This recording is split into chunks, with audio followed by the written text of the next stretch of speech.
Assalamualaikum warahmatullahi wabarakatuh. Saya Afifatul Sulaika, mahasiswa tingkat 1 kelas A dari Prodi D3 Keperawatan Trenggalek Politeknik Kesehatan Kemenkes Malang.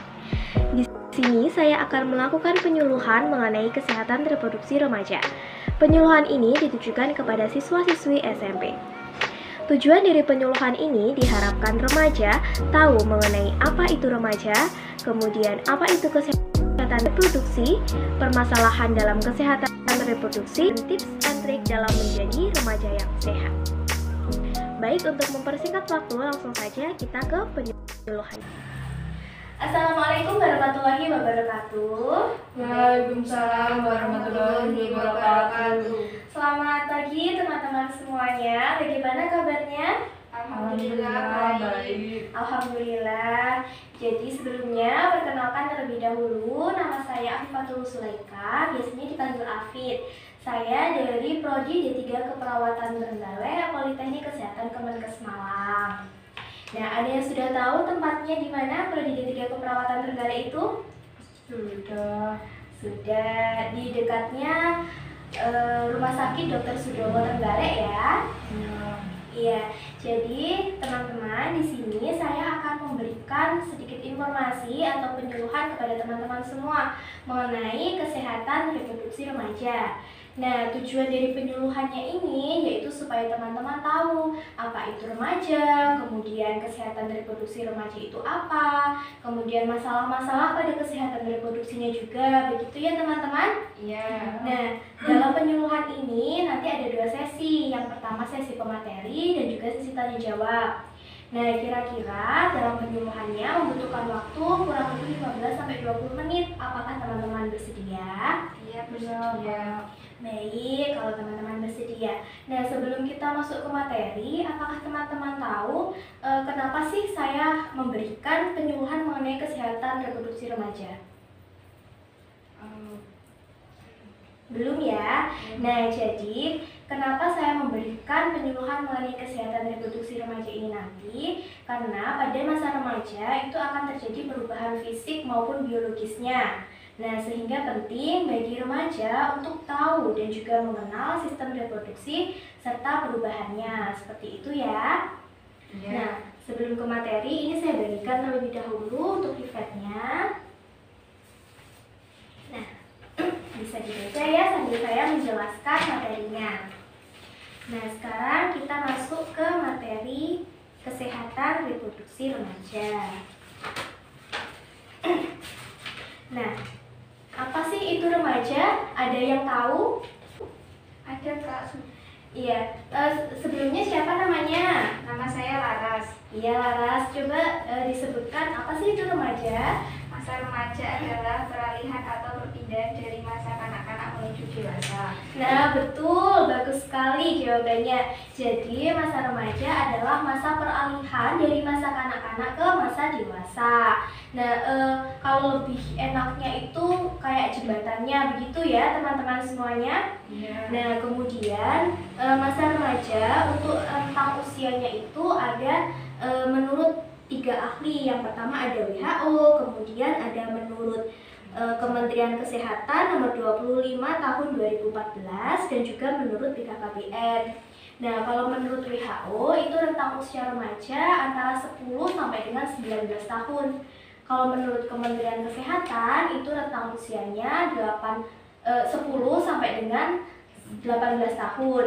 Kalau menurut BKKBN itu rentang usia sampai dengan 10 sampai dengan 24 tahun dan belum menikah. Seperti itu ya teman-teman?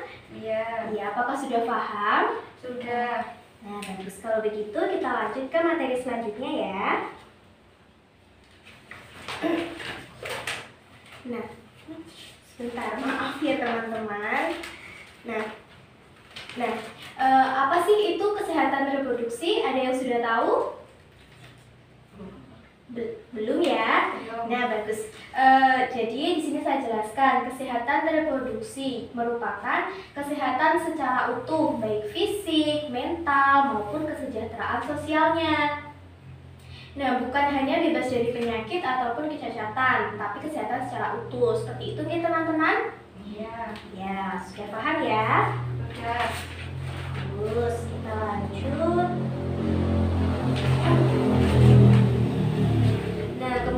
ada tumbuh kembang remaja atau masa pubertas. Sudah tahu masa pubertas itu atau belum?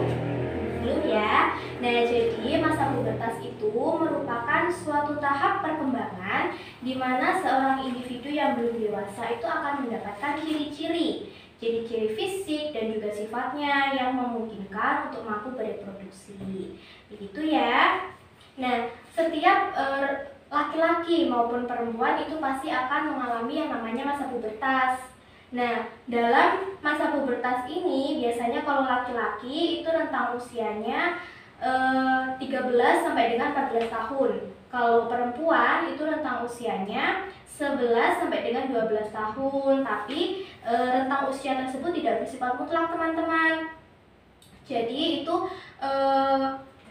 tergantung pada faktor yang mempengaruhinya. Contohnya itu seperti gizi dan juga lingkungan keluarganya. Begitu nggih? Ya, sudah paham ya? Sudah. Ya, bisa dilanjut? Bisa, Kak. Bisa. Oke, siap. Nah, kemudian di sini ada ciri-ciri pubertas laki-laki dan juga perempuan. Nah, berhubung teman-temannya ini perempuan, nanti bisa disampaikan atau bisa tahu ciri-ciri pubertas pada laki-laki itu apa saja, begitu nggih? Iya. Nah, sebelum kita masuk ke ciri-ciri pubertas laki-laki dan juga perempuan, di sini itu ada ciri-ciri pubertas secara sekunder maupun primer. Ada yang sudah tahu artinya sekunder dan juga primer di sini? Belum. Nah, kalau belum tahu di sini kakak jelaskan ya. Kalau ciri-ciri pubertas sekunder berarti itu yang tampak dari luar. Kalau yang primer itu berarti tampak dari dalam. Seperti itu ya. Iya. Nah, selanjutnya kita masuk ke ciri-ciri pubertas pada laki-laki. Kalau yang sekunder itu ada yang sudah tahu ciri-ciri sekunder pada laki-laki? Belum tahu ya. Nah, kalau pada laki-laki itu biasanya tumbuh jakun, kemudian tumbuh kumis, jenggot, kemudian tumbuh rambut-rambut halus di sekitar ketiak, di sekitar alat kelamin, seperti itu. Kemudian dadanya menjadi lebih bidang, tubuhnya berotot, seperti itu ya teman-teman. Iya. Nah, kalau ciri primer pada laki-laki itu adalah mimpi basah. Ada yang tahu mimpi basah itu apa? Belum tahu ya. Nah, jadi mimpi basah itu merupakan tanda di mana seorang laki-laki itu mengalami keluar cairan dari alat reproduksinya yang menandakan alat reproduksi pada laki-laki tersebut sudah matang. Seperti itu ya. Nah, kemudian kalau pada perempuan, ciri pubertas pada perempuan kalau dilihat dari sisi sekundernya itu seperti pinggul membesar, kemudian payudara membesar, terus ada juga tumbuh rambut di sekitar ketiak dan juga alat kelaminnya, seperti itu ya. Nah, kalau ciri pubertas primer pada perempuan ada yang tahu? Masa belum tahu? Ayo. Menstruasi. Iya, betul, menstruasi. Di sini sudah pada menstruasi atau belum? Sudah. Iya, alhamdulillah kalau begitu ya. Iya. Nah, ada yang sudah tahu atau belum menstruasi itu apa sih? Belum? Belum. Nah, di sini saya jelaskan ya. Jadi, menstruasi atau biasanya disebut haid seperti itu ya, merupakan luruhnya lapisan dinding bagian dalam rahim yang banyak mengandung pembuluh darah. Nah, sehingga haid pada remaja putri itu ditandai dengan keluarnya darah dari lubang vagina. Seperti itu nggih, teman-teman? Iya. Sudah paham? Sudah, Kak. Iya, kita lanjutkan nggih. Iya. Oke. Nah, kemudian di sini kenapa sih harus menjaga kebersihan organ reproduksi? Nah, karena apa? Karena apabila kita sudah remaja begitu ya, sudah mengalami tanda-tanda pubertas seperti yang saya jelaskan tadi, di dalam atau di sekitar organ reproduksi itu kan tumbuh rambut-rambut halus. Nah, kemudian akan terjadi peningkatan kelenjar di sekitar alat kelamin dan juga peningkatan reproduksi keringat di sekitar alat kelamin juga.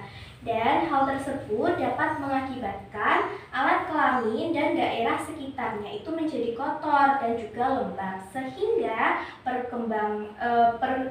kuman dan juga jamur itu dapat berkembang biak dengan mudah. Seperti itu nggih?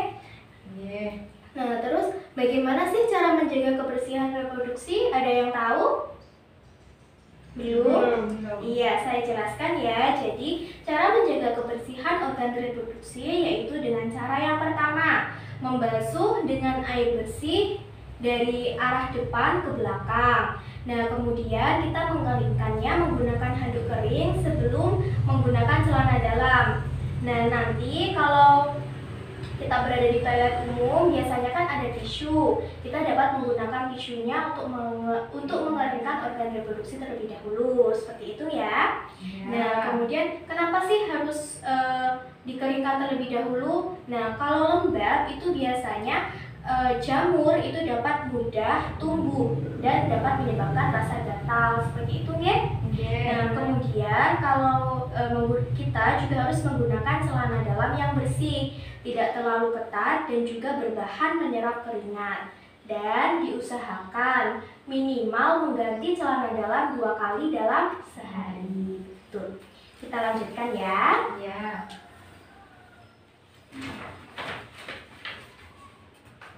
Sebentar ya.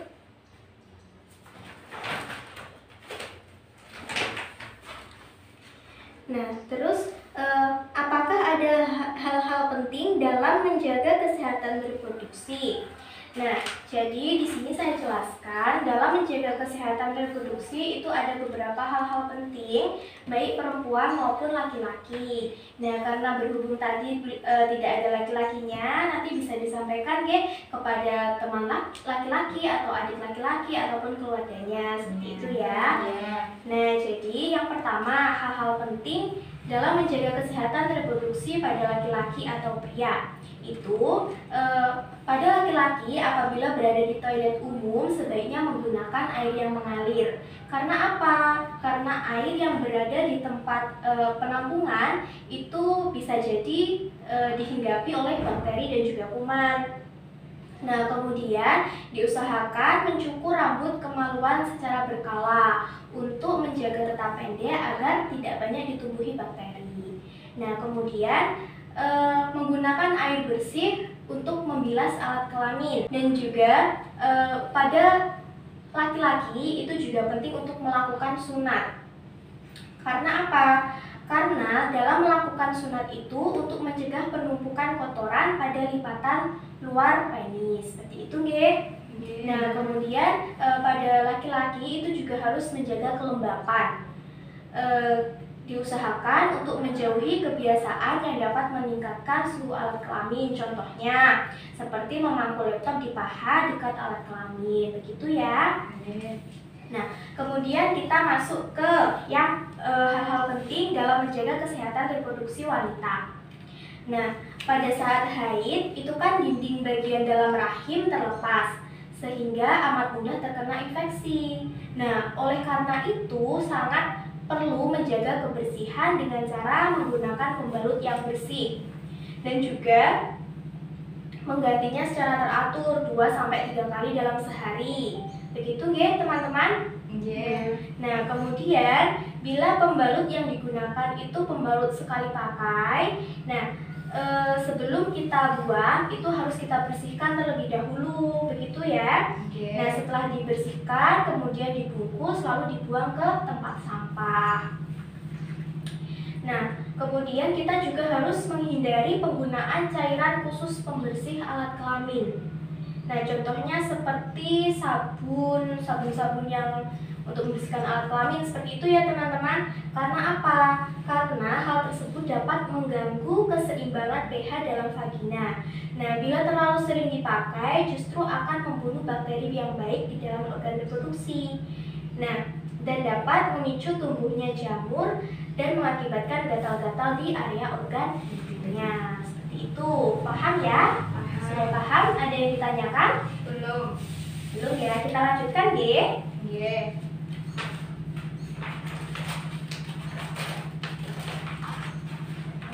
Sebentar. Nah, kemudian masalah kesehatan reproduksi remaja. Nah, di sini sudah tertera seperti pemerkosaan, ada free sex, kemudian ada kehamilan yang tidak diinginkan, ada aborsi, pernikahan dini, dan juga penyakit HIV/AIDS. Nah, di sini saya jelaskan yang pertama mengenai pemerkosaan. Pemerkosaan ini terjadi karena apa? Ada yang tahu? Nah, karena itu tumbuh nafsu pada remaja, seperti itu ya. Nah, jadi biasanya itu terjadi oleh remaja yang berpacaran. Yang satunya itu nggak mau diajak berhubungan intim, tapi yang satunya memaksa. Seperti itu ya teman-teman. Jadi kalau kita mau pacaran boleh, tapi harus tahu batasannya, seperti itu ya. Nah, kemudian ada free sex atau bergonta-ganti pasangan seksual. Nah, ini juga tidak diperbolehkan. Karena apa? Karena nantinya akan menimbulkan penyakit. Penyakitnya itu apa? Nah, seperti HIV/AIDS ini tadi. Nah, kemudian dari pemerkosaan, dari free sex itu akan timbul ini kehamilan yang tidak diinginkan. Nah, kalau sudah terjadi kehamilan yang tidak diinginkan, nanti bisa jadi akan terjadi aborsi. Nah, aborsi itu apa? Ada yang sudah tahu? Bagaimana? Pengangkatan janin. Iya, betul sekali. Jadi aborsi ini adalah keluarnya janin sebelum waktunya, seperti itu ya. Jadi ini nanti dapat mengganggu kesehatan baik fisik maupun psikologisnya. Nah, kemudian nanti kalau terjadi kehamilan yang tidak diinginkan, kalau tidak aborsi ya terjadi pernikahan dini. Begitu ya teman-teman. Nah, pernikahan dini ini nanti selain terjadi kehamilan tidak diinginkan, itu biasanya karena keluarga, seperti itu kalau dijodohkan. Kalau di desa-desa itu kan masih terjadi seperti ini, masih sering ya terjadi seperti ini. Nah, selanjutnya adalah HIV/AIDS. Ada yang sudah tahu HIV/AIDS itu apa? Belum. Nah, jadi HIV/AIDS itu merupakan penyakit menular. Nah, HIV itu disebabkan oleh virus yang namanya Human Immunodeficiency Virus. Nah, virus ini itu menular, teman-teman. Nah, ada yang tahu atau tidak cara penularan dari virus HIV/AIDS ini?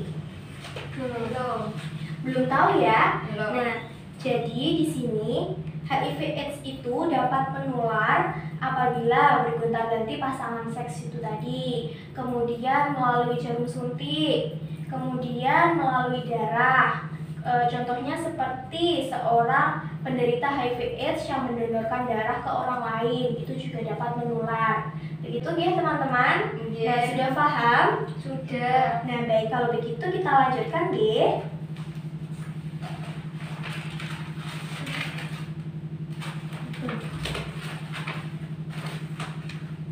Nah, tips katakan tidak untuk ajakan yang tidak rasional.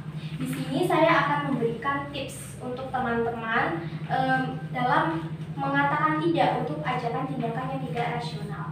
Nah, apakah ada yang sudah tahu mengenai tindakan yang tidak rasional itu tindakan yang bagaimana?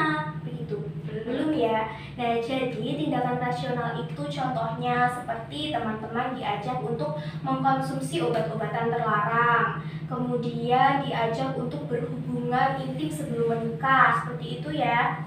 Nah, yang pertama kita itu harus berpendirian teguh, harus tegas dan harus mampu untuk mengatakan tidak pada ajakan-ajakan yang seperti itu ya teman-teman. Nah, kemudian kita juga harus berpikir panjang.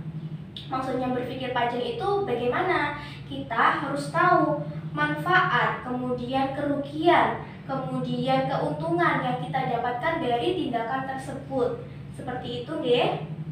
Nah, kemudian kalau tips untuk membantu agar remaja itu mampu melewati masa remajanya dengan baik. Nah, tipsnya itu bagaimana? Yang pertama sudah kita lakukan hari ini, yaitu berbekal mengenai kesehatan reproduksi remaja. Kemudian kita juga harus berpikiran maju seperti yang saya jelaskan tadi ya teman-teman.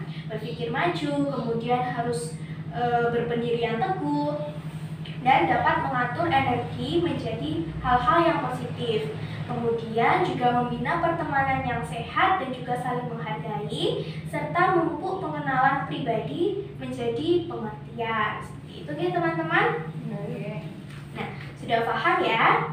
Sudah. Nah, Alhamdulillah, materi mengenai kesehatan reproduksi sudah saya sampaikan kepada teman-teman semuanya. Nah, apakah teman-teman sudah dapat memahami apa itu kesehatan reproduksi? Sudah ya. Nah, dari sini apakah ada yang ditanyakan? Belum ada. Ya, kalau belum ada, jadi gantian saya yang bertanya ya. Masih ingat apa itu kesehatan reproduksi? Ayo, siapa? Saya Kak. Iya, disebutkan namanya terlebih dahulu. Nama saya Ica. Iya, ayo Ica, silahkan.